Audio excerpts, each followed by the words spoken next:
জনপ্রতিনিধি, কারণ জনপ্রতিনিধি কথাটা একটা অত্যন্ত গুরুত্বপূর্ণ ভূমিকা রয়েছে। জনপ্রতিনিধি অর্থাৎ যারা মানুষকে রিপ্রেজেন্ট করে। সমাজে আমরা যাদেরকে জনপ্রতিনিধি বলে চিনি তাদেরকে জনপ্রতিনিধি বলা হয়, কথাটা অর্থ হলো জনগণের প্রতিনিধি। অর্থাৎ জনগণের প্রতিনিধি যখন হয়ে যায় তখন জিনিসটা রাজনৈতিক একটা স্ফিয়ারে চলে আসে বা একটা রাজনৈতিক পর্যবেক্ষণ চলে আসে ব্যাপারটার মধ্যে, বা একটা পলিটিক্যাল সিগনিফিকেন্স চলে আসে। তো একজন জনপ্রতিনিধিকে একটা বিশেষ ধর্মের, যে কোনো ধর্ম হোক, সেটা হিন্দু ধর্ম হোক, সেটা মুসলমান ধর্ম হোক, যে কোনো ধর্ম হোক, ভারতবর্ষে একজন জনপ্রতিনিধির কাজ হচ্ছে মানুষের হয়ে প্রতিনিধিত্ব করা।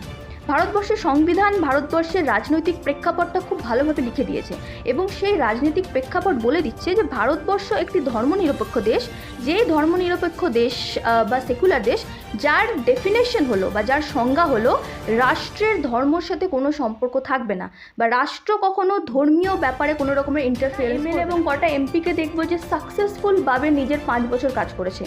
কোনো এমএলএ এমপি বলতে পারবে না যে 5 বছর তারা সাকসেসফুলভাবে একটা এমএলএ এমপির যা দায়িত্ব সেই দায়িত্ব পালন। যদি উনি কোরআন তেলাওয়াত করতে চান তাহলে অবশ্যই সেটা খুব ভালো প্রচেষ্টা। আমি খুব প্রশংসা করব ওনার এই প্রচেষ্টার বিষয়ে, কারণ এই স্পিরিচুয়ালিটি মানুষের ইমপ্রুভমেন্টে কাজে লাগে, সেটা গীতা পাঠই হোক বা সেটা কোরআন পাঠই হোক। মানুষকে তো ধর্ম অনেক কিছু শেখায়। ধর্ম মানুষকে নিয়ম শেখায়, নীতি শেখায়। ধর্ম মানুষকে একটা ভালো মানুষ হতে সাহায্য করে। আমাদের ভিতরকার যে নেগেটিভিটি আছে বা যে নেগেটিভ এনার্জিটা আছে সেটাকে কাটিয়ে ধর্ম আমাদেরকে পজিটিভ হতে সাহায্য করে, আমাদের পজিটিভ এনার্জিটা আমাদের মধ্যে নিয়ে আসে। যেই কারণে ধর্ম পৃথিবীতে এসেছিল, ধর্মকে পৃথিবীতে নিয়ে আসার আসল উদ্দেশ্য ছিল যাতে মানুষ নেগেটিভ এনার্জিকে অ্যাভয়েড করে বা নেগেটিভ এনার্জিকে কাটিয়ে বা নেগেটিভ এনার্জির সাথে লড়াই করে মানুষ পজিটিভ এনার্জি নিজের মধ্যে নিয়ে আসে, বা পজিটিভিটি যাতে ছড়িয়ে দেওয়া যেতে পারে। মনুষ্যত্ব হোক বা সমাজ হোক, পজিটিভিটির সাথে ছড়িয়ে দেওয়া যেতে পারে। তো সেই কারণে ধর্মর একটা অত্যন্ত গুরুত্বপূর্ণ ভূমিকা আছে, সেটা পৃথিবীর যে কোনো দেশই হোক না কেন। এবার আমরা যদি ভারতের বর্তমান পরিস্থিতিতে আসি, ভারতবর্ষ বা পশ্চিমবঙ্গে, যেটা নিয়ে প্রশ্নটা করলেন হুমায়ুন কবিরকে নিয়ে, কণ্ঠে গীতা পাঠ হয়েছে কলকাতার বুকে। অত্যন্ত ভালো প্রচেষ্টা এটা, মানুষের অংশগ্রহণ করা দরকার। যদি ভবিষ্যতে কোরআন তেলাওয়াত হয়ে থাকে, মানুষের অংশগ্রহণ করা দরকার। প্রত্যেকটা মানুষের ব্যক্তিগত ধর্মে নিজের নিজের ধর্ম পালনের অধিকার আছে, এবং সেটা সাংবিধানিক অধিকার, সংবিধান স্বীকৃতি দিয়েছে। যারা যারা উদযাপন করতে চান, যারা যারা এইগুলো জয়েন করতে চান, যারা যারা যোগ দিতে চান, তাদের সবার অধিকার আছে, এবং সবাইকে উৎসাহ দেওয়া দরকার। ধর্মের সিগনিফিকেন্সটা এই জায়গাতে আছে, সেটা ভারতবর্ষে হোক বা পৃথিবীর যে কোনো জায়গায় হোক। কিন্তু প্রশ্নটা চলে আসে এখানে যে এই প্রচেষ্টাগুলো বা এই যে বা এই রকমের অনুষ্ঠানগুলো, এইগুলো কাদের অর্গানাইজ করা দরকার? এইগুলো কি রাজনৈতিক নেতাদের অর্গানাইজ করার কোনো মানে আছে? বা এইগুলো কি রাজনৈতিক নেতারা কি যারা জনপ্রতিনিধি, কারণ জনপ্রতিনিধি কথাটা একটা অত্যন্ত গুরুত্বপূর্ণ ভূমিকা রয়েছে। জনপ্রতিনিধি অর্থাৎ যারা মানুষকে রিপ্রেজেন্ট করে। সমাজে আমরা যাদেরকে জনপ্রতিনিধি বলে চিনি তাদেরকে জনপ্রতিনিধি বলা হয়, কথাটা অর্থ হলো জনগণের প্রতিনিধি। অর্থাৎ জনগণের প্রতিনিধি যখন হয়ে যায় তখন জিনিসটা রাজনৈতিক একটা স্ফিয়ারে চলে আসে বা একটা রাজনৈতিক পর্যবেক্ষণ চলে আসে ব্যাপারটার মধ্যে, বা একটা পলিটিক্যাল সিগনিফিকেন্স চলে আসে। তো একজন জনপ্রতিনিধিকে একটা বিশেষ ধর্মের, যে কোনো ধর্ম হোক, সেটা হিন্দু ধর্ম হোক, সেটা মুসলমান ধর্ম হোক, যে কোনো ধর্ম হোক, ভারতবর্ষে একজন জনপ্রতিনিধির কাজ হচ্ছে মানুষের হয়ে প্রতিনিধিত্ব করা। ভারতবর্ষের সংবিধান ভারতবর্ষের রাজনৈতিক প্রেক্ষাপটটা খুব ভালোভাবে লিখে দিয়েছে, এবং সেই রাজনৈতিক প্রেক্ষাপট বলে দিচ্ছে যে ভারতবর্ষ একটি ধর্মনিরপেক্ষ দেশ, যেই ধর্মনিরপেক্ষ দেশ বা সেকুলার দেশ, যার ডেফিনেশন হলো বা যার সংজ্ঞা হলো রাষ্ট্রের ধর্মর সাথে কোনো সম্পর্ক থাকবে না, বা রাষ্ট্র কখনো ধর্মীয় ব্যাপারে কোনো রকমের ইন্টারফিয়ারেন্স করবে না। এটাই হলো একটা ধর্মনিরপেক্ষ দেশের ডেফিনেশন বা সেকুলারিজমের ডেফিনেশন। অতএব একটা ধর্মনিরপেক্ষ দেশে, একটা ধর্মনিরপেক্ষ রাষ্ট্রে জনপ্রতিনিধিরা কখনো কোনো ধর্মীয় অনুষ্ঠানে, কোনো ধর্মীয় আলাপ আলোচনায়, কোনো ধর্মীয় এঙ্গেজমেন্ট হোক বা ধর্মীয় বিভাজনে বা ধর্মীয় বিদ্বেষ ছড়াতে জনপ্রতিনিধিরা ব্যস্ত থাকবেন না।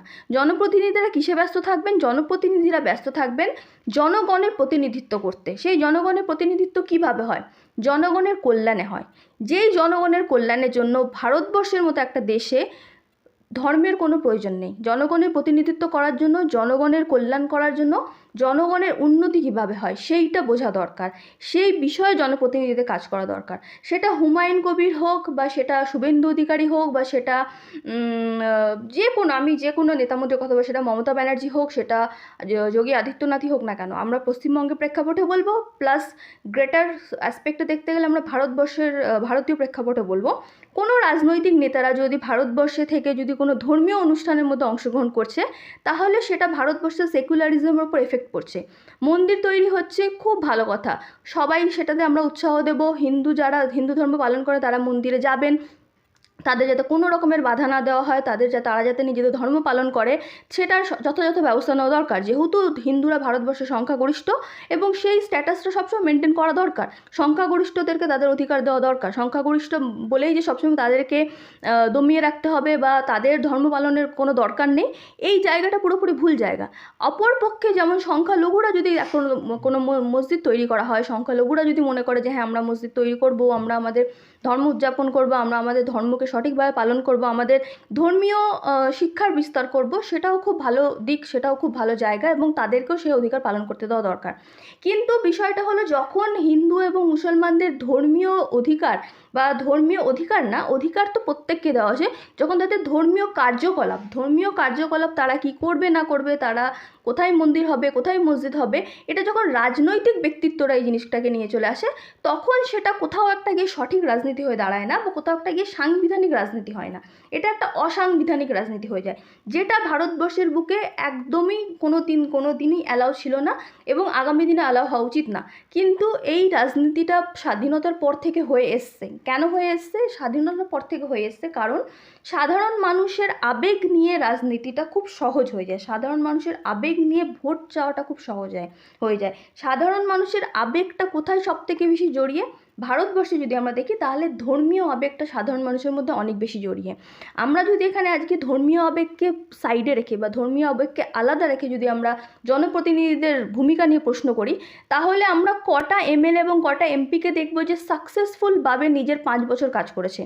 কোনো এমএলএ এমপি বলতে পারবে না যে 5 বছর তারা সাকসেসফুলভাবে একটা এমএলএ এমপির যা দায়িত্ব, সেই দায়িত্ব পালন করেছে। ভারতবর্ষের বুকে কেউ বলতে পারবে না, কোনো জনপ্রতিনিধি বলতে পারে না, কোনো রাজনৈতিক নেতা বলতে পারে না। আমরা যদি পর্যবেক্ষণ করি, সাধারণ মানুষরা এই পর্যবেক্ষণগুলো যদি আমরা করি, বা যদি করতে শিখি, যেটা আমাদের ভারতীয়দের শেখানো হয় না। কারণ বিগত কয়েকদিনে যদি আমরা পশ্চিমবঙ্গের রাজনীতি দেখি, আমরা পশ্চিমবঙ্গে মেইন স্ট্রিম মিডিয়ার যদি খবরগুলো দেখি, তাহলে একটা কম্পিটিশন শুরু হয়ে গেছে। কিসের কম্পিটিশন? মসজিদ তৈরি হয়েছে, মন্দির তৈরি হবে, গীতা পাঠ হচ্ছে, কোরআন পাঠ হবে। এই কম্পিটিশনগুলো নিয়ে আমরা কেন কথা বলবো স্বাধীনতার 78 বছর পরে? আর যেখানে আমাদের কম্পিটিশন নিয়ে কী বলা দরকার, কোন রাজনৈতিক দলের নেতা ভারতবর্ষের জনগণের জন্য, বা পশ্চিমবঙ্গের জনগণের জন্য, বা আমি বাঙালি হয়ে বলবো বাঙালির জন্য কোন নেতা কোন কাজটা করেছে। আমি বাঙালি হয়ে পশ্চিমবঙ্গে থেকে আমি এমন কি বেনিফিট পাচ্ছি যেটা আমি অন্য রাজ্যে গিয়ে পাচ্ছি না, বা আমি ভারতীয় হয়ে ভারতবর্ষে থেকে এমন কি বেনিফিট পাবো যেটা আমি পৃথিবীর অন্য কোনো দেশে গিয়ে পাবো না। বা ভারতবর্ষ কেন পৃথিবীর বা এশিয়ার বা ভারতবর্ষের আশেপাশের চীন, জাপান, মালয়েশিয়া এইসব দেশগুলো থেকে কেন পিছিয়ে থাকবে? এই প্রশ্নগুলো আমরা আজকে করছি না। কারণ কি? আমরা ধর্মীয় আবেগ নিয়ে মেতে গেছি। এই রকমের কম্পিটিশন কী হচ্ছে, মানুষকে ধর্মীয় আবেগে মাতিয়ে রাখছে। এখানে মিডিয়ার একটা অনেক বড় রোল আছে, কারণ মিডিয়া মানুষকে ভাবতে শেখায়। মিডিয়া হলো জনগণের কণ্ঠ, কিন্তু এই মিডিয়া আজকে জনগণেরই কণ্ঠরোধ করছে। কারণ মিডিয়া কোথাও একটা গিয়ে মানুষের বুদ্ধিকে সীমিত করে দিচ্ছে, মানুষের ব্রেনকে সীমিত করে দিচ্ছে, যার ফলে মানুষের ভাবনা চিন্তাটা একটা লিমিটেড অ্যাক্সেসের মধ্যে চলে আসছে। আমরা ততটাই ভাবতে পারছি যতটা মিডিয়া আমাদেরকে ভাবাচ্ছে, যতটা আমাদের রাজনৈতিক নেতারা আমাদেরকে ভাবাচ্ছে।